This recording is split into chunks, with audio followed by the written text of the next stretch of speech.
Also today, a number of state Liberal treasurers, three of them from Tasmania, South Australia and New South Wales, have written an open letter to Bill Shorten in which they are demanding compensation because they fear they're going to lose money should Labor win the election and introduce its negative gearing and capital gains tax changes. They're worried that, according to some independent modelling, house prices will fall and therefore they'll get less in terms of stamp duty revenue. And if economic growth is lower, they'll get less in terms of GST revenue as well. Certainly the Prime Minister is taking their concerns seriously. And we've got the treasurers in 3 states writing to Bill Shorten today saying, Bill, give us that guarantee. Give us the guarantee that your tax policies won't harm the revenues of state and territory governments that pay for hospitals, that pay for schools, that pay for local police, whether it's here on the mid-north coast or anywhere else around the country. But is the prospect of a federal Labor government all bad for the states, particularly when it comes to the plans they have to spend more on hospitals and schools and so on? I spoke to one of the Liberal state treasurers who's written this open letter, South Australian Treasurer Rob Lucas. Treasurer, thanks very much for your time this afternoon. So what will the impact of federal Labor's negative gearing policies and capital gains tax policies, what impact will there be on the South Australian budget? Well, potentially very significant ones if you look at some of the independent analysis that's been done by respected consultancies like SQM and Centre for International Economics. And what we're saying to Bill Shorten and to federal Labor is essentially what modelling have you done and do you agree or disagree with this independent analysis that's been done? What they're saying to us as states is one of the consultancy firms is saying potentially the impact on state stamp duty revenue reductions will be about $1 billion and another $400 million less in GST. Another one is estimating a fall in 1 year alone of $2.3 billion in stamp duty revenue coming through to the states. Now, look, these are potentially very significant impacts, and prior to the federal election, I think it's beholden on Mr Shorten and federal Labor to come clean and to indicate to the people, well, what are the impacts, what modelling have they done? And if they haven't done any modelling, well, then there's obviously a very significant criticism of some of their proposals for negative gearing, capital gains tax and a variety of other major changes that they are looking to implement. I'll come to the modelling you referred to there in a moment, but what about your own Treasury Department? Have you asked your department to have a look at this? No, we've not asked our department to model federal Labor at the moment. I mean, clearly, at the moment, we have an elected coalition government. They've brought down a budget. We're working within those particular parameters. If at some stage the people of Australia make a different decision, then we'll have to look at what the implications will be, both of what they've announced and then ultimately what gets through the Senate. So the 2 pieces of modelling you're basing this on, the Centre for International Economics and SQM, have you had a look at this modelling? Mm-hmm. Yes. And what... OK, I've struggled to be able to find the Centre for International Economics modelling. Can you tell me when it was done?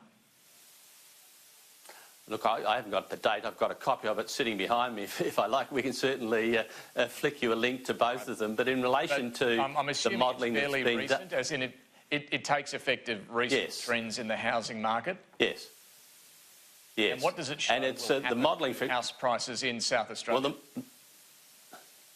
What the modelling has shown, for example, the SQM modelling has looked at a number of scenarios. One factors in assumptions based on the Reserve Bank dropping the cash rate by 50 basis points before the end of the year. The other one doesn't assume that particular, and it looks at various modelling. In terms of South Australia, we don't have the wild fluctuations that Sydney and Melbourne and, to a lesser degree, Brisbane have in terms of house price values. So the impacts they're talking about... What does either of these pieces of modelling say about what will happen in the housing market in South Australia? Does it suggest that house prices... Well, what they're predicting is... what they're predicting is that the impact on house prices in the period between 2020 and 2022, it'll be between -2% and +2%. So virtually standalone in terms of house values, which is the house prices. House prices could go up, according to this modelling. Is that what is it saying? House prices could go up, but at a significantly lower level than if these changes weren't introduced. So what SQM are modelling is saying if there are no changes introduced, such as federal Labor are talking about, then we're looking at house price increases over that period of up to 10%. But if the negative gearing is brought in, we see house price impacts quite significant. That is either a slight fall or very small increase, but much less than if negative gearing wasn't there at all. The other thing we see in terms of that modelling is a potential increase of rents in South Australia. Yeah, indeed. But when we talk about the impact on your budget, it's the house prices that affect stamp duty. What's your own budget say about what house prices are going to do over that period? Does it suggest you'll see a 10% rise in house prices? Well, in relation to the major impacts, David, on state budgets like ours, will be potentially the impact, as you know, for South Australia is our share of the GST, which is the total GST pool which is being collected nationally, and also the impact in terms of We're just talking about the stamp duty impact, which is the bulk of the figure you're talking about today, the $1 billion national figure. Yes. What does your budget say about what's going to happen with those house prices? Does it mirror any of this modelling? Well, we won't be bringing our budget down until June the 18th, David, so I'm happy to share the information in terms of our Treasury forecasts on June the 18th when our budget is actually released. But I won't be giving Sky News an exclusive in relation to the assumptions implicit within our budget until June the 18th. I'm not sure if you're aware of what the last budget suggested in South Australia, but is a 10% rise in house prices on the cards, do you think? Well, bear in mind they're talking about a 3-year period, David, so don't confuse 3-year figures with 1-year figures. So SQM's modelling is over a period from 2020 to 22, which is a 3-year period. So don't confuse a 3-year estimate with a 1-year estimate in relation to the impacts both on house prices, house values and also rents. All right, so look, there may or may not be a hit to stamp duty revenues based on the modelling you're talking about today. What about the GST impact? What's your concern there, that there'll be a dampening of economic growth generally? Yeah. Well, look, can I just revisit that last one? There certainly will be an impact on stamp duty revenue. The issue is not whether there may or may not be, it's just a question of how big it will be. That's the issue that we're putting to Bill Shorten and say what is the impact that your modelling has undertaken. In relation to the GST, it is the issue of the national impact on GST collections. That is, there are two parts of the equation. One is obviously what are the total GST collections. If there's a slowdown in growth, for example, in the housing market and, for example, in a variety of other areas as well as a result of some of the tax changes, then there are impacts on the GST-able goods, which are included in the GST collections, and any state share of that is obviously dependent on the size of the GST pie nationally. So anything which impacts potentially on the size of the GST pie nationally, then each of the states will take its share of the cut if that's an impact as well. And what this modelling is showing is their estimate is 400 million. Indeed. Now, Labor argues it's doing this to free up money to spend in areas like health and education. Let me ask you about that. Labor plans to boost hospital funding by $2.8 billion, $500 million for emergency departments. Would you welcome that? Well, look, we welcome any actual delivery of extra money. I've been in this business for a long time. It's very easy to make promises prior to an election. Ultimately, we'll listen to the votes of the people of Australia, and if ultimately there's a change of government, we'll then see the colour of the money eventually as to whether or not it's delivered or not. So put that to the side. But what's clear in relation to... Would you like more money from the Commonwealth, whoever it is, would you like more money from the Commonwealth for hospitals? Well, we're always like to see more money from the Commonwealth, but education and health, it's quite clear what the particular commitment is and what the impacts will be if they're delivered or not. The issue in relation to tax changes is much more complicated, and what we're saying to Bill Shorten is, because there's an election coming up, we need to see what the results will be. I'm just wanting to ask you, though, on the hospital funding, though, there's been an argument that if federal Labor were to increase hospital funding, the states would then decrease their funding. Is that the approach you would take?